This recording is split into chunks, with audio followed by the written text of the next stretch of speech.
Brock Purdy, 3.0. This happening this weekend. Now, the last two times these teams met, it's obviously an NFC West matchup, but this most recent one, Seahawks held the Niners to just 3 points. We were calling it the true MVP test for CMC, in which he did not pass. Right.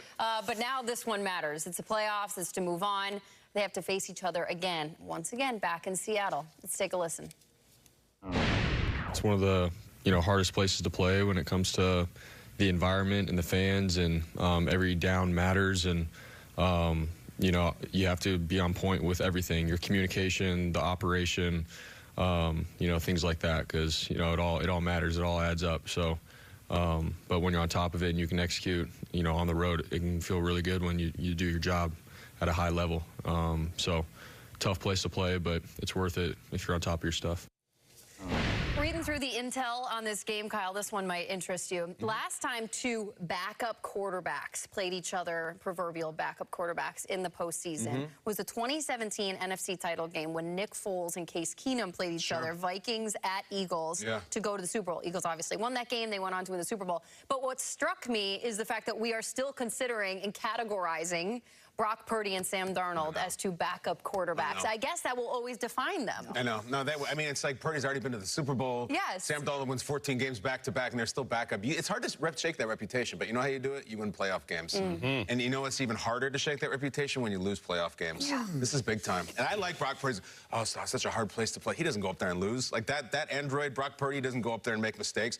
But I wonder, I look at this guy, and I'm looking off camera because I'm looking at Purdy up there. Looking same way he always does, never changes facial expression, just sits there, that little Boy Scout, stoic, no big deal. One of these quarterbacks is going to make a huge mistake in this game. I just know it. I don't know which one it is yet, but I know one of them is going to. Doesn't it feel fun when it's all the division rivalries? Yeah, it does. Bears-Packers last week. And listen, if the Rams beat the Bears and the Rams play one of these guys in the title game, we may get Patriots-Bills in the title game. It's so good because they start talking, and they've been asked about each other for all season.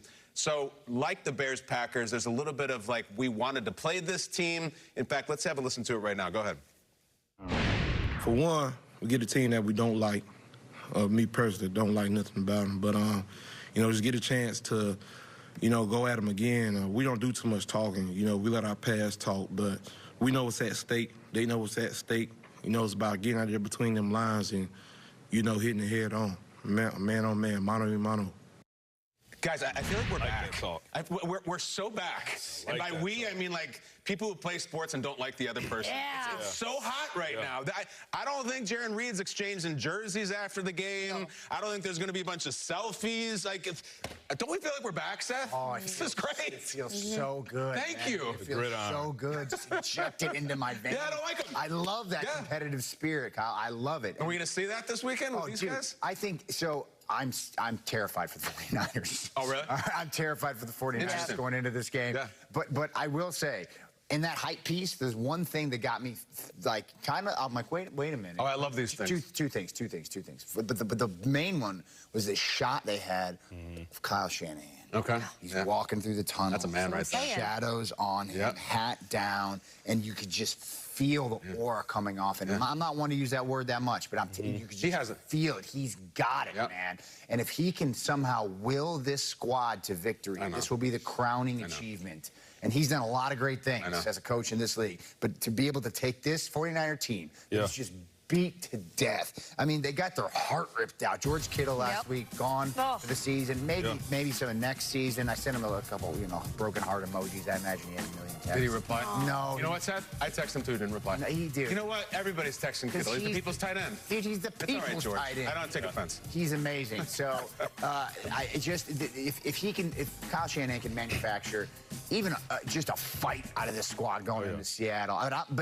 So that's one. Kyle Shanahan won. Number two is the division fight, is the interdivisional fight. I go, because they know each other so well, they're going to be able to fight. And San Francisco got mollywopped the last time they played Seattle. It was brutal. So the fact that they've got that chip on their shoulder going into Seattle, those two things, Shad, those two things, man, I feel Seattle has got the edge here, but there's that question mark, that what if.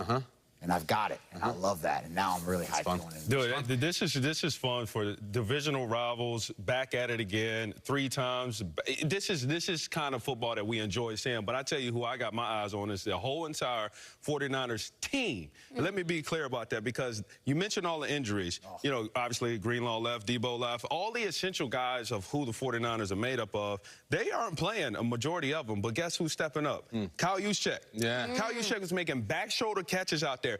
Bring in Eric Kendricks off the couch. Thanksgiving turkey. Has his turkey leg and is like, no, I'm going to go play for the Niners. Going out there making 11 tackles, 10 tackles, shutting down the Eagles. Big-time play, DeMarcus Robinson going over the century mark. You got Jawan Jennings. Jawan Jennings is throwing touchdowns, catching touchdowns, blocking for touchdowns. Purdy's throwing in the wind. Kubiak drawing up plays in the dirt to get it to McCaffrey.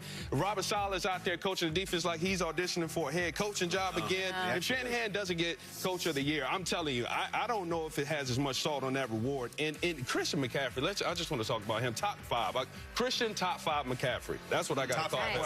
Top 5 in everything. His receptions, touches, 430 touches, 0 turnovers. And so when I look at this team, and shout out to him too for being the quickest to 4,500 receiving yards as a running back in the National Football League. So when I think about team, and I think about guys that get together and say, team on 3, team on me, 1, 2, 3 team. This is a team that actually counts on everybody. So that's what I'm looking forward to seeing. You know, I like this time of year because it's all very intense and people are really just in their feels about how these games and the matchups. We all have these times in our lives, I think, where specifically we remember back and you're like, man, I don't know how I got through that. Kyle, for example, I know yours personally, like, you got the job on GMFB and you like moved your family cross country with a newborn and like a young child, really hard.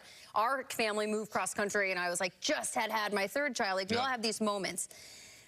I feel like that's the 49ers right now. Like they just had to go to Philadelphia and beat the Eagles, the reigning Super Bowl champion. They lose Kittle. Are they just like punching with their eyes closed right now and they're going to look up and be standing on their home field in a Super Bowl? Or are we leaning more towards a rested Seahawks 1 seed and they're just standing there like this, like waiting for this like embattled crew to come at them? What do you lean more towards? Well, when Rashad was like, you know, they got Juszczyk making plays and guys off the couch, I'm like, oh, Seattle's going to kill them.